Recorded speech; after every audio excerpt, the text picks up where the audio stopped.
Bugun bizni vitaminlarga boy fransuzcha salat tayyorlaymiz. Unga kerak bo'ladi 70 gramm mol go'shti, qora kesik joyidan 2 ta qizil lo'laga, 2 ta tuxum, 30 gramm yong'oq, bitta kartoshka, bitta bodrin, ozgina karon и markavcha.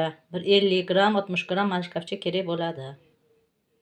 Endi hozir bizni hamma narsamizni salomka qilib to'ra olamiz. Go'shtni, lavlagini, keyin tuxum bor bu yerda, karon, bodringlar hammasini salomka qilib, uzuncha qilib to'ra olamiz.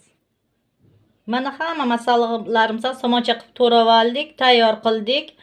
Endi buni hammasini bitta katta idishga solib, yaxshilab aralashtiramiz-da, ustidan yong'oq sepamiz.